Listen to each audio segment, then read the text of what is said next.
খাবার টেবিলে বসে মাকে চোখ দিয়ে ইশারা করে বললাম আমার কথাটা বাবাকে বলার জন্য।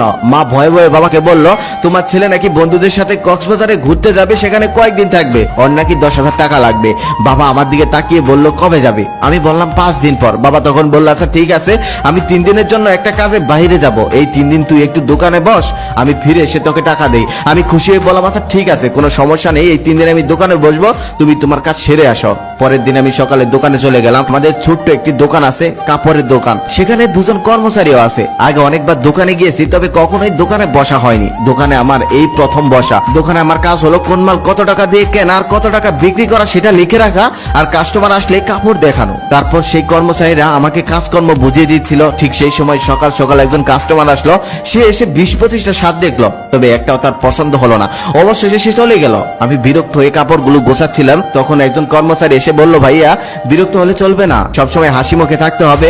কিছু কিছু কাস্টমার এসে দোকানের সমস্ত কাপড় দেখে ফেলবে, তবে একটাও নিবে না, কিচ্ছু করার নেই, তারপরেও হাসি মুখে থাকতে হবে। তার কিছুক্ষণ পর আরেকটা ছেলে আসলো, সে এসে প্যান্ট দেখতে চাইলো। আমি তাকে কয়েকটা প্যান্ট দেখালাম, তারপর সে একটা প্যান্ট পছন্দ করলো। সেই প্যান্টটার কেনা দাম ছিল 1200 টাকা, আমি তার কাছে 1500 টাকা চাইলাম। সেই প্যান্টটা সে কিছুক্ষণ নাড়াচাড়া করে 300 টাকা বললো। আমার রাগি শরীরটা জ্বলতেছে, 1200 টাকা কেনা প্যান্ট 300 টাকা বলতেছে, তবে কিছুই বলতে পারছি না। তারপরে হাসি মুখে বললাম, না ভাইয়া দেওয়া যাবে না, এই প্যান্টটা তুমি 1400 টাকা হলে নিতে পারবে। ছেলেটা চলে গেল। তার কিছুক্ষণ পর আরেকজন মহিলা আসলো, এসে সমস্ত দোকান উলটপালট করে ফেললো। তারপর 2টা কাপড় পছন্দ করলো। পছন্দ করার পর বলতেছে, আমার হাজবেন্ড 3 দিন পর স্যালারি পাবে, 3 দিন পর এসে আমি এই কাপড় দুটি নিয়ে যাব, রেখে দেন। রাগে আমার শরীর জ্বলতেছে, কিন্তু আমি কিছুই বলতে পারতেছি না। তারপর তাকে হাসি মুখে বললাম, ঠিক আছে আন্টি, আঙ্কেল যখন টাকা পায় তখন এসে কাপড়টা নিয়ে যান, সাথে আঙ্কেলকেও নিয়ে আসবেন। তার কিছুক্ষণ পর একটা ছেলে আর একটা মেয়ে আসলো।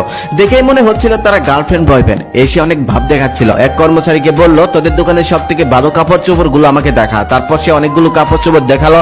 অনেকগুলো কাপড় চোপড় দেখার পর সে বলল, তোদের দোকানে আর ভালো কোনো কাপড় নেই? কর্মচারী তখন বলল, না ভাইয়া, আমাদের দোকানে এর থেকে ভালো কাপড় চোপড় আর নেই। তখন সে বিরক্ত হয়ে বলল, দূর, ফকিন্নি একটা দোকানে এসেছি, শুধু শুধু সময় নষ্ট করলাম।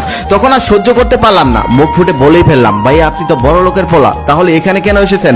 আপনি তো যাবেন যমুনা ফিউচার পার্ক কিংবা বসুন্ধরা সিটিতে, এখানে এসে কেন সময় নষ্ট করছিলেন? তখন আমাদের দুজনের মধ্যে কথা কাটাকাটি হচ্ছিল। ঠিক সেই সময় আমাদের এক কর্মচারী তার কাছে মাপ চেয়ে বলল, ভাইয়া প্লিজ আপনি চলে যান। তারপর ছেলেটা চলে গেল। তারপর কর্মচারী আমাকে এসে বলল, ভাইয়া এমনটা করা যাবে না, আমরা দোকানদার, আপনি তো প্রথমে এসেছেন তাই জানেন না, প্রতিদিন কত রকমের কাস্টমার আসে, কত মানুষ কত কথা বলে, সেগুলো আমাদের সহ্য করতে হয়, হজম করে নিতে হয়, শুনেও না শোনার ভান করতে হয়, কিছু করার নেই, আমরা দোকানদার। ওই যে কথায় আছে না, খদ্দের লক্ষ্মী দোকানদার পেঁচা। তারপর সারাদিন দোকান করে আমি একটা হিসাব করে দেখলাম, সমস্ত খরচ বাদ দিয়ে আমি মাত্র ইনকাম করেছি মাত্র 800 টাকা। এভাবেই 3 দিন দোকান করলাম। 3 দিন দোকান করার পর হিসাব করে দেখলাম 3 দিনের সমস্ত খরচ বাদ দিয়ে আমি মাত্র ইনকাম করেছি 5000 টাকারও কম। আবার এই 3 দিনে আমি যে কষ্টটা করেছি, আমার জীবনে আমি এত কষ্ট করিনি, এত মানুষের কথা শুনিনি, কখনোই এত মানুষ আমাকে অবহেলা করতে পারেনি। তারপর সে রাতে আমি ঘরে শুয়ে শুয়ে মোবাইল টিপছিলাম। ঠিক সেই সময় বাবা আমার পাশে এসে বলল, এই নিয়ে তোর 10,000 টাকা। আমি তখন বাবাকে বললাম, বাবা কিসের টাকা? তখন বাবা আমাকে বলল, কেন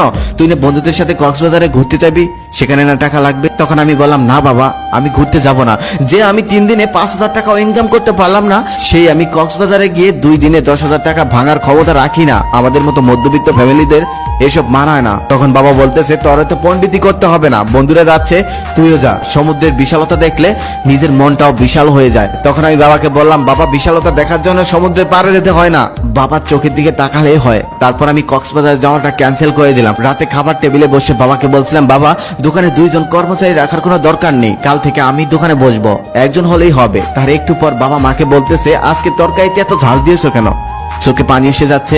আমি খুব ভালোভাবেই বুঝতে পারলাম তরকারি ঝালের জন্য বাবার চোখে পানি আসেনি, বাবার চোখে পানি এসেছে আমার কথায়। শত কষ্টের মধ্যেও সন্তানদেরকে ভালো রাখার জন্য কত কষ্টই না করে তার। আর সেই সন্তান যখন বাবার পাশে দাঁড়ায়, তখন সত্যি বাবারা কেঁদে ফেলে। তবে এই কান্না দুঃখের কান্না নয়,